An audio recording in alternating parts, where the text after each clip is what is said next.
অনেকে আবেগের আতিশয্যে মৃত আত্মীয়ের কপালে চুমু খায়। মৃত ব্যক্তির কপালে চুমু খাওয়ার বিধান কি? নামাজে সূরা ফাতিহার পর একাধিক সূরা পড়া যাবে কিনা? সহবাসের পর এবং স্বপ্নদোষের পর গরম পানি দিয়ে গোসল দেওয়া কি আবশ্যক? কাজা নামাজ কখন আদায় করা যায়? আমি সাহারি না খেয়ে সকালে রোজার নিয়ত করি, তারপর ভুল ক্রমে পানি পান করি, এখন কি আমার রোজা শুদ্ধ হবে? নফল রোজার সাহরি না খেয়ে নিয়ত করে রোজা রাখলে রোজা হবে কিনা? টি শার্ট পরে নামাজ পড়া যাবে কিনা? আমি আমার ছেলের আকিকাটা এতিমখানায় দিতে চাচ্ছি, সেটা দিতে পারবো কিনা? মৃত ব্যক্তিকে যখন গোসল ও দাফন কাফন করা হয়, মৃত ব্যক্তি কি তখন তা উপলব্ধি করতে পারে? দোয়ার মাধ্যমে কারোর হায়াত বাড়ানো যায় কিনা? তসবির ছড়া দিয়ে কি ওজিফা জিকির পড়া বিদআত? মৃত ব্যক্তিকে পোস্টমর্টেম করার হুকুম কি? বন্যা, জলোচ্ছ্বাস, ভূমিকম্প এই ধরনের প্রাকৃতিক দুর্যোগগুলোকে অনেকে আল্লাহর আযাব মনে করছেন।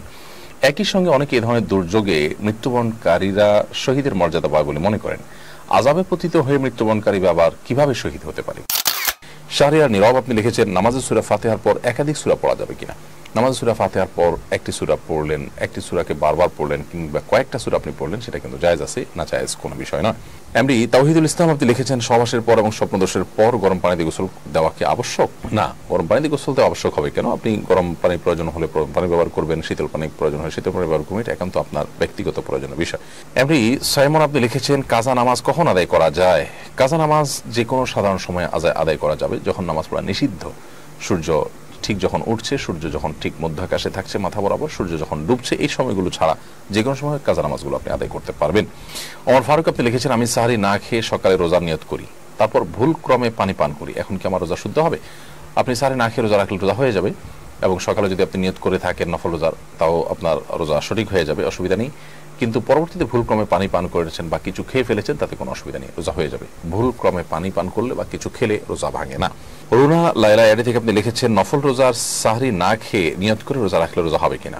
নফল রোজা যদি কেউ সাহরি না খেয়ে নিয়ত করে রোজা রাখেন, তাহলে সেক্ষেত্রে রোজা হবে। শুধু নফল কেন, ফরজ রোজাও যদি কেউ সাহরি না খেয়ে রোজা রাখার নিয়ত করেন, রোজা হয়ে যাবে। কারণ সাহরি খাওয়া এটা ফরজ কিংবা ওয়াজিব বিষয় কিন্তু নয়, বিধায় রোজা হয়ে যাবে ইনশাআল্লাহ তাআলা।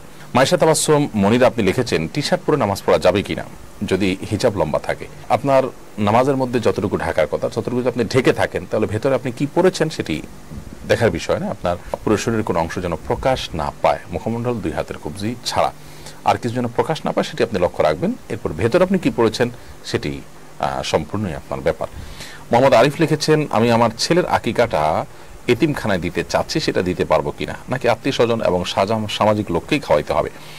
আপনার ছেলের আকিকাটা আপনি কোনো এতিমখানা দিতে পারেন, মাদ্রাসা দিতে পারেন, কিন্তু এটা সাধারণ অবস্থাতে নিজে খাবেন, আত্মীয় স্বজনকে খাওয়াবেন, কিছু গরুকে দিবেন, কোরবানি গোশতের মতো এটাকে আপনি বিভিন্নভাবে, অর্থাৎ তিনভাবে আপনি এটাকে ব্যবহার করবেন।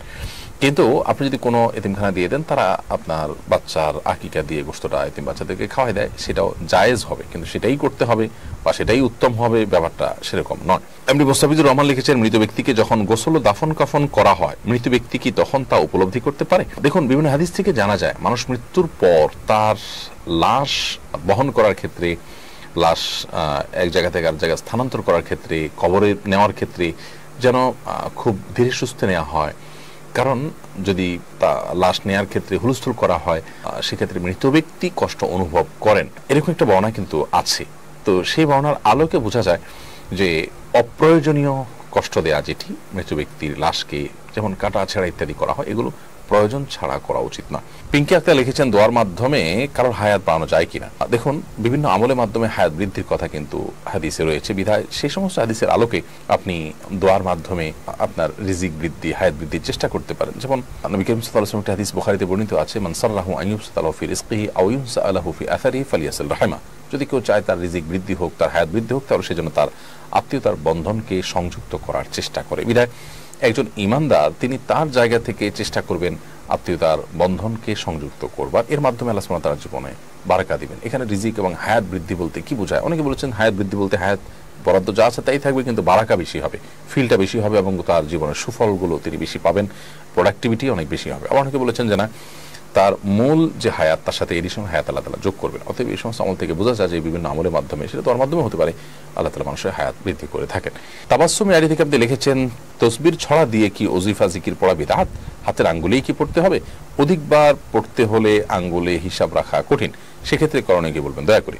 তাসবির যে ছড়া বা দানা আছে, এগুলো ব্যবহার করা বিদআত নয়, তবে হাতের আঙ্গুলে যদি গোনা যায় সেটা উত্তম। নবী করিম সাল্লাল্লাহু আলাইহি ওয়াসাল্লাম হাতের আঙ্গুলে তাসবিহ গোনা কথা বলেছেন যে হাতের যে আঙ্গুলের তাসবিহ গণা হয় সেগুলো কিয়ামতের ময়দানে জ্বলজ্বল করে জ্বলতে থাকবে।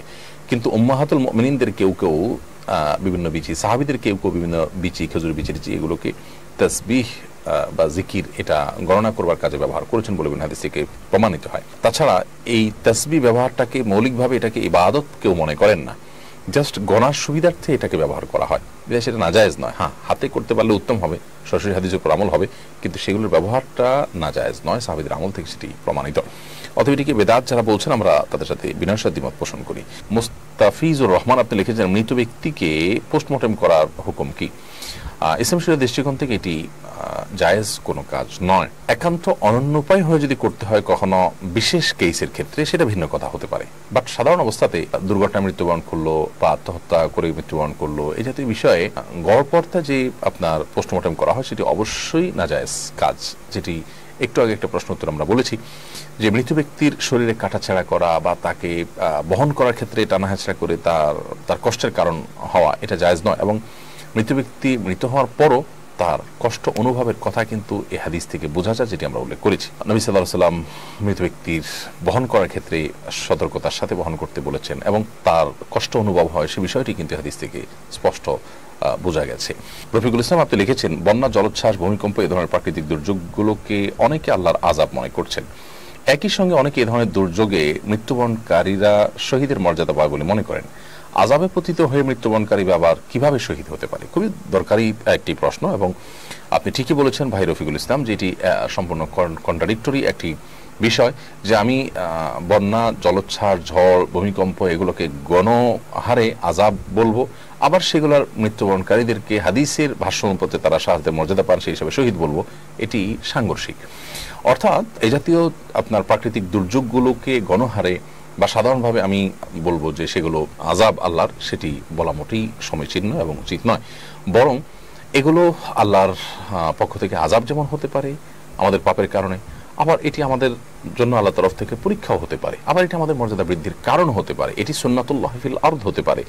অর্থাৎ একটি আপনার নদীমাতৃক এবং সমুদ্র তীরবর্তী এলাকায় ঝড় জলোচ্ছ্বাস হতে পারে, এটা অস্বাভাবিক বিষয় নয়। এর মাধ্যমে আল্লাহ তাআলা এই অঞ্চলের মানুষকে পরীক্ষা করেন। এখন আপনি বলতে পারেন যে তাহলে যে সমস্ত এলাকা নদীমাতৃক না, যেখানে ঝড় জলোচ্ছ্বাস হয় না, ধরুন সমুদ্র আছে মিডল ইস্টে কিন্তু সেখানে ঝড় জলোচ্ছ্বাস হয় না, তাহলে আল্লাহর পরীক্ষা শুধু এই অঞ্চলের মানুষের জন্য? উত্তর হলো প্রত্যেক অঞ্চলের মানুষের জন্য পরীক্ষা।